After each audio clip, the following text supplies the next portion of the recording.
This is Brent of the Brookbush Institute, and in this video we're bringing you another self-administered joint mobilization for the hip. This particular joint mobilization is an anterior to posterior mobilization with hip flexion. It works really good for anybody who you think might have posterior hip tightness.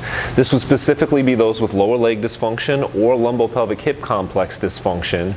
Probably works best for those individuals who have knees bow out, or the dreaded butt wink that's become such a big topic, which is that early posterior pelvic tilts in the descent of a squat, generally meaning that you have a restriction in hip flexion. I'm going to have my friend Melissa come out. She's going to help me demonstrate.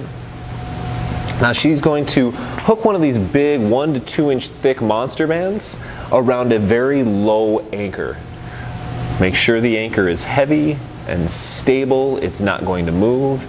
As she moves close to it, she's going to loop the band around the leg of the hip she wants to mobilize. She's then going to use the other leg to kind of scoot back with this hip inflection to get all the tension she needs. Now you guys need to have the band as close to your hip as you can. That means right up against bikini line for girls or brief line for guys. Be very careful. These bands produce a lot of tension. If you get any little bit of skin from your gentler areas caught in this band, you are going to be speaking an octave higher, there's no doubt. So make sure the band is in a comfortable position, it's not pinching skin, but is as close to your hip as possible. You're using this opposite leg to stay stable and keep the amount of tension on the band. So you guys can see already the anterior to posterior pull on the hip joint. Now we just have to work on hip flexion with this mobilization, and we'll have completed this technique. Now, unlike the other techniques I've shown you guys where you kind of rock the body, in this one you are going to be responsible for mobilizing your leg. You want to keep those acute variables in mind. So this is 1 to 2 pulses or oscillations per second for 15 to 30 seconds or 30 to 50 reps. It's only going to be 2 to 3 inches, and you're going to want to be doing that oscillation at the very end of your hip flexion range of motion. All right, so Melissa's just a little slow here. If she can speed it up a little bit, right? So that would be a nice tempo for an oscillation. I've talked about in a couple articles now, in a couple previous videos, you're probably not going to feel a whole lot when you do these mobilization techniques.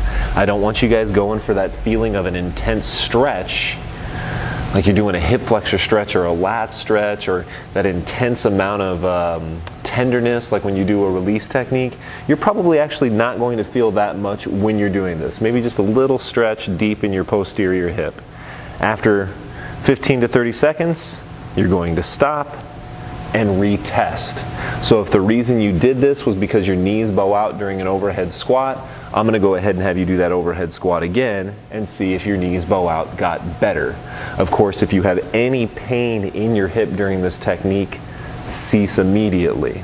This does work pretty good. Let me have you go ahead and switch legs. We'll pretend that you have bilateral problems. As I mentioned before, this does work pretty good for the butt wink if your butt wink is coming from a restriction in hip flexion, which it often is. So once again, Melissa's got a nice amount of tension on this band. And the hardest thing, guys, I think, is to get that like tempo and feel of what a mobilization should be, which is a little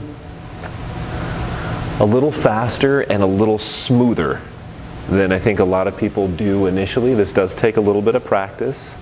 And you're just going to do 15 to 30 seconds. You're probably not going to feel much, as I said. And then we would relax. You go ahead and take the band off, and we would reassess. Guys, I hope you enjoy this technique. Very easy technique, very effective. I look forward to hearing the outcomes that you got. And I want to hear about some broken records on squats and a little less of that posterior pelvic tilt that I know has been hurting some of your guys' technique. Talk to you soon.